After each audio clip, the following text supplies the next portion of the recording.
Hi friends, welcome to Kavija. இன்னைக்கு நம்ம சேனல்ல பார்க்க போறோம்னா, ரொம்ப சுவையான தக்காளி தொக்கு தாங்க பண்ண போறோம். இது இட்லி, தோசை, சப்பாத்தி சுட சுட சாதத்து கூட சேர்த்து சாப்பிடும்போது ரொம்ப ருசியா இருக்கும்.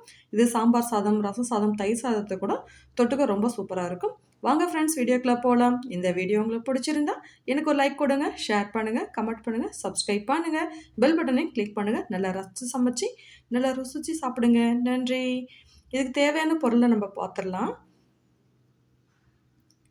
கருவேப்பிலை, கடலப்பருப்பு, உளுந்தம்பருப்பு, வெந்தயம், கடுகு, மஞ்சத்தூள், பூண்டு, தக்காளி, புளி, எண்ணெய், மிளகாத்தூள், உப்பு, பெருங்காயத்தூள். அவ்வளோதான் ஃப்ரெண்ட்ஸ்.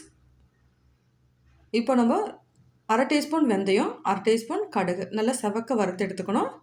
கடுகு நல்லா பொரிஞ்சு வரணுங்க. அப்போ தான் நல்ல மணமாக இருக்கும். பாருங்க, ரெண்டு நல்லா பொரிஞ்சு வந்துருச்சு. இது நல்லா ஆற விட்டு பொடி பண்ணிட்டு வந்துடலாம். இது அப்படியே இருக்கட்டும். இப்போ ஒரு வானலில் 2 டீஸ்பூன் நல்லெண்ணெய். இப்போ 8 தக்காளியை நல்லா வாஷ் பண்ணிட்டு தண்ணி இல்லாமல் நல்லா தொடச்சிட்டு நல்லா கட் பண்ணி இந்த எண்ணெய் கூட சேர்த்துடலாம். இதை நல்லா ஒரு 2 நிமிஷம் அப்படியே கிண்டி கொடுத்துக்கலாம். அடுப்பனில் மீடியமாக நல்லா வச்சுக்கலாம். இப்போ 2 நிமிஷம் ஆயிடுச்சு. இப்போ இது கூட புளியை சேர்த்துடலாம். புளியில் இருக்க நார் கொட்டையும் எடுத்துட்டு இந்த புளியை நல்லா அப்படி பிச்சு தக்காளியோட சேர்த்துடலாம். இப்போ காரத்துக்கு நான் மிளகாத்தூள் 4 டீஸ்பூன் சேர்த்துருக்கேன்.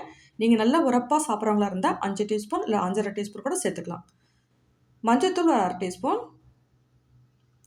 உப்பு தேவையான அளவு சேர்த்துடலாம். உப்பு பத்தலைனா கூட திரும்பவும் சேர்த்துக்கலாம். இப்போ நல்லா அப்படியே அடுப்பனில் மீடியமாக நல்லா வச்சிடலாம். இல்லாட்டி மிளகாத்தூள் வந்து கருகி போயிடும். இது ஒரே ஒரு நிமிஷம் அப்படியே கிண்டி கொடுத்துடலாம். இப்போ தட்டு போட்டு மூடி அடுப்பனில் லோ ஃப்ளேமில் வச்சு ஒரு 7 நிமிஷம் அப்படியே வேக விட்டுறலாம். அப்பப்போக்கு திறந்து மூடி கிண்டி கொடுத்துட்டே இருக்கணுங்க. இல்லாட்டி அடியில் அப்படியே பிடிச்சிக்கும், இப்படி கருகி போயிடும். அப்பப்போ திறந்து மூடி கிண்டி கொடுத்துக்கணும். இப்போ அதை ஆற விட்டு நைஸாக அரைச்சி எடுத்து வந்துடலாம். நல்லா வெந்து வந்துருச்சு. இப்போ ஒரு வானலில் ஒரு குழிக்கரண்டி அளவு நல்லெண்ணெய் சேர்த்துருக்கேன். நீங்கள் விருப்பமான எந்த ஆயிலாக இருந்தாலும் சேர்த்துக்கலாம். ஆனால் நல்லெண்ணெய் சேர்க்கும் போது ரொம்ப ருசியாகவும் இருக்கும், நல்லா மணமாகவும் இருக்கும். கடுகு 1 டீஸ்பூன் சேர்த்துடலாம்.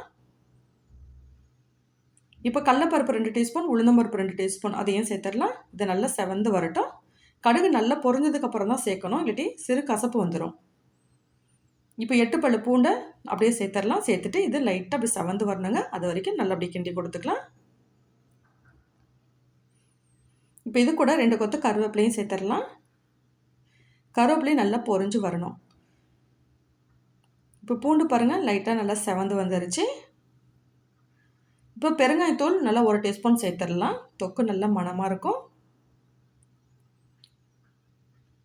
இப்போ இது கூடவே நம்ம அரைச்சிட்டு வந்த தக்காளி தொக்கையும் சேர்த்துடலாம்.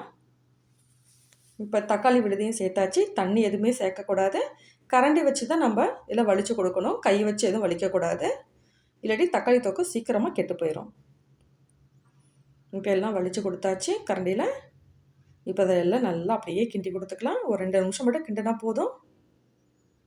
இப்போ இது கூட நுணுக்கிய வெல்லம் 1 டீஸ்பூன் சேர்த்துக்கலாம். ரொம்ப ருசியாகவும் இருக்கும். இப்போ நுணுக்கிய வெந்தயமும் கடுகையும் சேர்த்துடலாம். நல்லா மணமாக இருக்குங்க. இது வெல்லம் சேர்க்கும் போது இனிப்புலாம் வராது. இது உப்பு, காரம், புளிப்பை நல்லா பேலன்ஸ் பண்ணி கொடுக்கும். அதுக்கு தான் வெல்லம் சேர்க்குறோம். நல்லா ருசியும் கூட்டி கொடுக்கும். எனக்கு கொஞ்சம் உப்பு பத்தல, நல்லா உப்பு சேர்த்துக்கிறேன். இந்த டைமில் உங்களுக்கு உப்பு, காரம், புளிப்பு ஏதாவது கம்மியாக தெரிஞ்சிச்சுன்னா சேர்த்துட்டு ஒரு 2 நிமிஷம் மேலும் நல்லா கிண்டி கொடுத்துக்கலாம்.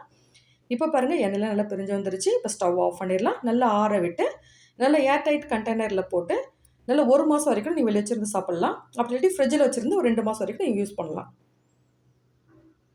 இது இட்லி, தோசை கூட சேர்த்து சாப்பிடுவோம். ரொம்ப சூப்பராக இருக்கும். சுடு சாதத்து கூட சாப்பிடுவோம், இன்னும் அட்டகாசமாக இருக்குங்க. முக்கியமான குறிப்பு, இது ஈரலாத ஸ்பூனு கரண்டி வச்சு தான் அப்படி எடுக்கணும். ஈரம் உள்ளது கரண்டியோ ஸ்பூனோ வச்சிங்கன்னா சீக்கிரமாக கெட்டு போயிடும். அவ்வளோதான் ஃப்ரெண்ட்ஸ், நமக்கு சூப்பரான தக்காளி தொக்கு ரெடி. டடா, பை பை, see you.